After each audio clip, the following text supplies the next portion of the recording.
Bonjour à toutes et tous, je m'appelle Théo et je vous souhaite la bienvenue pour une toute nouvelle vidéo sur la série Théo Coulisses. Une série de vidéos qui se base sur mes nombreux doublages de YouTube et par laquelle vous allez pouvoir découvrir les coulisses de mes doublages, les astuces, etc. que je peux vous donner lorsque vous vous enregistrez afin de faire un rendu excellent. Du coup aujourd'hui vous l'aurez deviné à la miniature, au titre, à la perruque, on s'attaque à Lord Beckett. Nothing personal, Jack. It's just good business. Un personnage emblématique des films Pirates des Caraïbes. J'avais très envie de vous faire un doublage dessus et du coup ça va être vraiment très intéressant de pouvoir vous en parler, etc.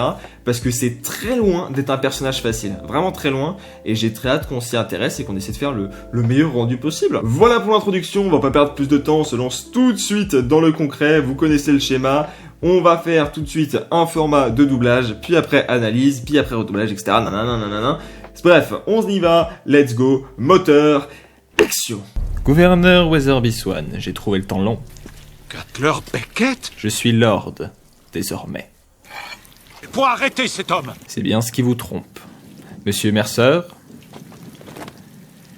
voici le mandat d'arrêt du dénommé William Turner.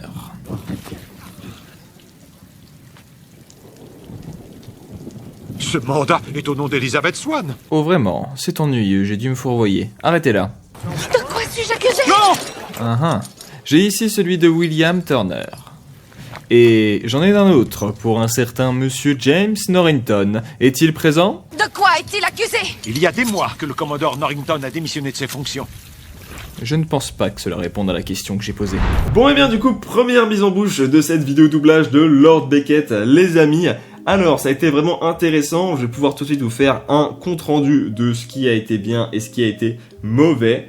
Alors, premièrement, on va commencer par les petites astuces. Déjà, premièrement, ce qui est toujours important dans ces vidéos, c'est ça qui vous intéresse aussi. La première astuce que je vais vous donner et qui est très importante lorsque vous réalisez le doublage d'un personnage dans une série ou bien d'un film ou bien d'un dessin animé, il s'agit de faire attention au langage corporel. Le langage corporel est connu pour en dire long sur les personnes et il s'agit bel et bien d'une vérité. La preuve avec cette scène, Beckett va faire des mouvements simples. Ce ne seront pas des mouvements brusques, ce ne seront pas des mouvements de colère, ce seront bien des mouvements simples. Nous faisons face cette fois-ci à un personnage qui incarne de la prestance. Dans la première vidéo de Théo Coulisses, lorsque nous avons essayé de doubler Goob dans Bienvenue chez les Robinson, vous avez sans doute remarqué que ce personnage faisait beaucoup de gestes, beaucoup de mimiques. Je vous rappelle, à un moment il jouait avec ses mains, d'autres moments il bougeait comme ça, il jouait les mimiques avec son visage. Alors que là, à l'inverse, nous avons un personnage extrêmement calme. Parce qu'il sait ce qu'il va dire, il sait pourquoi il est là, et il sait qu'il a une mission à remplir, et que quoi qu'il arrive, sa mission va être remplie. Vous l'avez donc compris,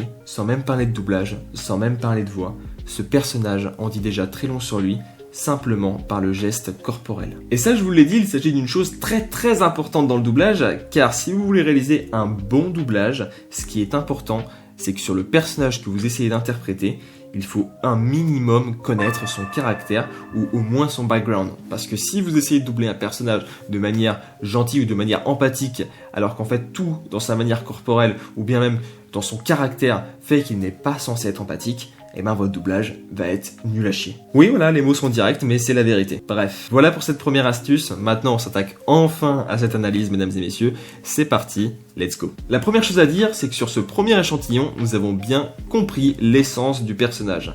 Nous avons fait une voix calme qui passe plutôt bien sur le personnage de Beckett.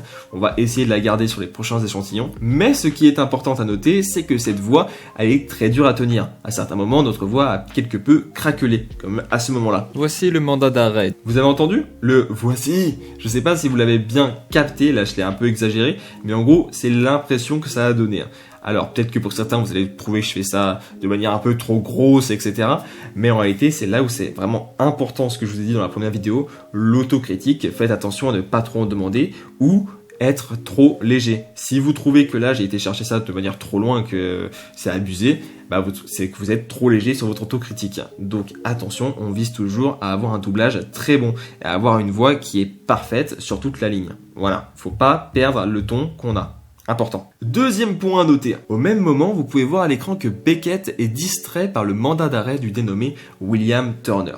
Alors, pourquoi cette remarque? Elle est très importante. Lorsque vous réalisez un doublage, je vous l'ai déjà dit, ce qui est important, ce n'est pas d'interpréter le personnage que vous voyez, mais c'est tout simplement de se mettre à la place du personnage que vous voyez. C'est vous qui êtes dans la scène, c'est vous qui vivez l'action. Donc, si vous incarnez Lord Beckett durant cette scène, ce qui est important, c'est que là, vous êtes distrait par le mandat d'arrêt du dénommé William Turner. Donc, cela veut dire que si par exemple là, je prends mon téléphone dans les mains et je suis toujours en train de vous parler et que je vous explique tout simplement que je suis en train de faire une vidéo doublage, il y a une différence dans la voix parce que je suis occupé à un certain moment. Là, en fait, ça se ressent pas des masses parce que mon téléphone est éteint. Là maintenant je vous montre la différence avec un texte bel et bien affiché sur mon téléphone. Par exemple là je suis en train de vous expliquer que nous faisons un doublage de Lord Beckett, mais que du coup là ce qui va se passer c'est que paf, là vous avez remarqué, j'ai eu un petit temps d'absence, j'ai eu un petit temps de... on fait le doublage de Lord Beckett et que, non, parce que j'étais à la fois en train de lire et à la fois en train de vous parler. Donc là c'est exactement ce qui se passe durant cette scène et c'est important à reproduire dans la voix. Voilà la deuxième chose que nous devons retravailler. Voilà les choses à dire sur ce premier échantillon de doublage, les amis. Bon, après, voilà, il y a toujours aussi un aspect positif, hein, comme au début lorsque nous avons dit « Je suis Lord ». Je suis Lord. Désormais, cette phrase, elle a été plutôt bien prononcée parce que ça passe vraiment bien sur l'aspect du personnage et c'est pas choquant même avec notre voix. Voilà. Bon, maintenant, ce qui nous reste, c'est à corriger le timbre de voix pour que la voix ne craquelle plus et puis, ajouter ces petits effets à droite à gauche pour que, on soit vraiment encore plus dans l'immersion de la scène, hein, voilà, être distrait par un texte, être plus enjoué, etc. Mais voilà, pour cette phase de test, franchement, on est déjà pas mal. Maintenant, on continue et puis, let's go. Gouverneur Weatherby Swan, j'ai trouvé le temps long. Lord Beckett? Je suis Lord, désormais. Une autorité pour arrêter cet homme. C'est bien ce qui vous trompe. Monsieur Mercer, voici le mandat d'arrêt du dénommé William Turner.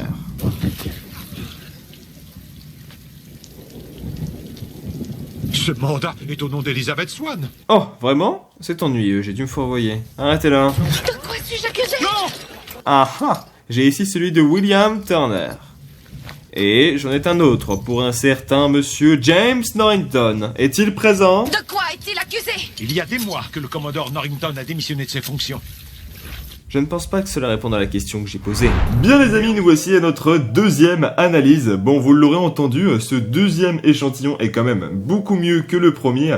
La raison, c'est pas que par rapport aux astuces qu'on s'est données, c'est surtout parce que le premier échantillon que vous avez écouté tout à l'heure, il ne date pas de cette vidéo, il date de 2 semaines avant sur un coup de tête à une heure assez tardive. Mais il faut savoir que dans ce genre de vidéo, moi j'ai fait quand même le choix de vous le faire écouter, car comme ça vous voyez vraiment les toutes premières versions, même si c'est une version qui est toute pourrie, que c'est pour la vanne, etc. Et au moins vous voyez réellement l'amélioration. Du coup je trouve que c'est très important, même si peut-être tant pis, ça en aura peut-être fait fuir certains en se disant mais le mec est claqué au sol en doublage, qu'est-ce que c'est que ça? Et tant pis, ceux qui restent, vous découvrez vraiment l'amélioration. Et là vous l'avez vu, on a quand même une voix qui tient beaucoup mieux et qui fait beaucoup moins forcé. Et d'ailleurs c'est ma troisième astuce. Pour ce troisième conseil, il est important de savoir que lorsque vous réalisez le doublage d'un personnage, il ne faut pas trop forcer sur votre voix. Le meilleur exemple que je peux vous donner, on en a parlé plus tôt, c'était au tout début de cette vidéo sur le premier échantillon. Ma voix craquelait énormément et c'était pas bon. Pour résoudre ce problème, la solution elle est évidente, il vous suffit de vous entraîner. Alors là, moi dans mon cas, la chance que j'ai, c'est que les personnages que je fais me demandent pas d'aller trop loin dans les graves ou trop loin dans les aigus. Donc forcément la différence, elle est quand même là, mais elle n'est pas aussi énorme que sur un autre personnage. Donc j'ai pas besoin de faire un entraînement de plusieurs vingtaines de minutes, de plusieurs heures ou même sur plusieurs jours. Donc voilà, là je peux vous proposer directement un rendu assez bon. Mais peut-être qu'un jour on essaiera de voir sur un doublage d'un autre personnage avec une voix bien plus grave ou peut-être bien plus spéciale. Et là ça va me demander sans doute beaucoup plus d'entraînement. Par exemple dans la dernière vidéo je vous ai parlé de Jack Sparrow. Jack Sparrow, il m'est impossible de faire sa voix. Là quand vous l'entendez, vous ne vous dites pas à un seul moment putain je vois Jack Sparrow. Alors que peut-être si je m'entraîne pendant, je ne sais pas, là ça serait plus vraiment des jours et peut-être pendant quelques semaines, et peut-être là on se rapprochera d'une voix qui collera mieux à Jack Sparrow, et là vous vous direz, ah, je vois où il veut en venir, maintenant je visualise au moins Jack Sparrow. Ce que tu dis n'a aucun sens. Donc vous voyez, c'est là où c'est vraiment très important. Entraînez-vous pour vos voix. Bien sûr, tout cela dépendra du ton de votre voix, du personnage que vous allez doubler, mais un entraînement est toujours à privilégier. Par exemple, sur cette vidéo, vous pouvez voir que je suis obligé de travailler ma voix pour que vous puissiez visualiser Lord Beckett. Et là où il y a un gros problème, qui est quand même assez difficile dans le doublage, c'est que par exemple, là, Lord Beckett, il parle de manière calme sur la plupart de ses phrases, mais il y a des fois où il y a des émotions qui vont ressortir. Et donc, garder une voix travaillée sur des phrases d'émotion, c'est là où ça penche. D'ailleurs, vous l'aurez sans doute remarqué dans certains de mes doublages, des fois, on peut me faire la remarque qu'on peut entendre ma voix naturelle. Par exemple, là, sur cette scène, on va avoir Beckett qui va nous sortir un moment, je ne sais pas, il va être très condescendant, il va sortir « Je suis Lord, désormais ». Après, il va parler de manière calme, et un peu plus tard, il va parler avec un sourire, un coin de lèvres, et ça va être un « J'ai un papier pour...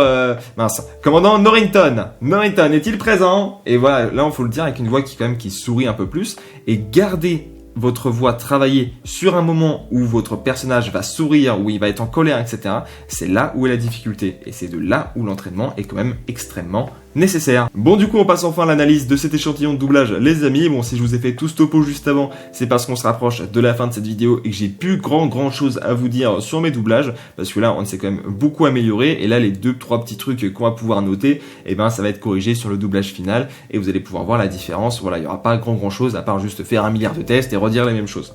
Du coup, là, ce qu'on peut noter, par exemple, premièrement, on peut noter qu'à la fin de la scène du doublage, Beckett va répondre au gouverneur en lui disant qu'il ne pense pas que cela réponde à la question qu'il a posée. Je ne pense pas que cela réponde à la question que j'ai posée. Alors, cette phrase, malheureusement, même si elle est plutôt bien, si on reste, on va dire, de manière très soft, et évidemment, on vise le meilleur, eh ben, c'est pas bon parce que Beckett répond de manière froide et de manière condescendante. Ce qui veut dire que là, on va devoir être beaucoup plus froid dans notre manière de parler. Et d'ailleurs, c'est là où sert un peu tout ce que je vous ai dit juste avant, c'est que là, on va devoir travailler sur notre voix afin de réaliser les meilleurs rendus, les meilleurs changements d'émotion. On a les moments où il rigole, on a les moments où il est énervé, on a le moment où il parle calmement, et on refinit avec un moment où il est de manière froide. Et ça, voilà, va falloir le travailler jusqu'au bout. Deuxièmement, ce qu'on peut noter, c'est qu'il y a eu une nette amélioration au moment où Beckett va jouer cette fausse surprise lorsqu'il se trompe de mandat d'arrêt. Oh vraiment, c'est ennuyeux, j'ai dû me fourvoyer. Arrêtez là. Oh, vraiment ? C'est ennuyeux, j'ai dû me fourvoyer. Arrêtez là. Vous avez sans doute remarqué l'énorme différence entre les deux échantillons de doublage. Lorsque l'on joue la fausse surprise sur un personnage comme ça, il faut pas hésiter à en faire des caisses. Là, par exemple, Beckett, il n'est pas juste en mode « Oh, vraiment ? Oh, c'est ennuyeux, j'ai dû me tromper. » Bah arrêtez là. Non, il est pas comme ça. Et encore une fois, je vous rappelle que c'est dans son caractère. Il est froid, il sait pourquoi il est là. Et pour lui, c'est pas une erreur. Il sait très bien qu'il voulait juste piéger et se foutre de sa gueule. Il voulait l'humilier. Donc c'est vraiment un truc. Oh, vraiment ? C'est ennuyeux, j'ai dû me tromper. Arrêtez là. Vous voyez, voilà, c'est vraiment un truc comme ça.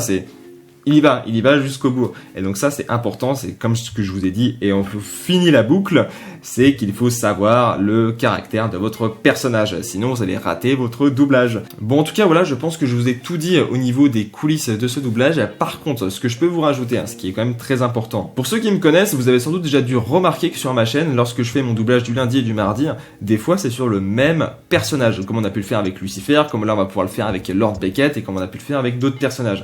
La raison, elle est super simple, c'est parce que des fois un seul doublage c'est quand même très compliqué de rentrer dans l'essence de votre personnage, alors que si vous en faites plusieurs, et bien forcément à force de pratiquer votre personnage, vous allez vraiment vous l'attribuer et votre doublage sera de mieux en mieux. Donc je vous dis pas que ce doublage là, que quand vous allez l'écouter il va être nul à chier, mais en soi il est très bien. Mais ça veut dire que dans la version 2, celui qui est sorti mardi, donc celui qui est sorti hier pour vous, eh ben il est encore au-dessus. Donc voilà, je vous invite forcément à aller les voir ces deux doublages, vous faire votre comparatif. Mais voilà, c'est très important que lorsque vous réalisez un très bon doublage, n'hésitez pas à vous entraîner sur plusieurs scènes de votre personnage. Ça va vraiment vous aider. Et là, quand vous allez faire devant vos potes ou même quand vous allez vous enregistrer, bah vous allez les choquer. Ils vont vous dire putain, waouh, putain le mec, trop fort. Oh. Bon, en tout cas, je pense que c'est la meilleure manière de vous dire de foncer, aller voir ces deux doublages finis.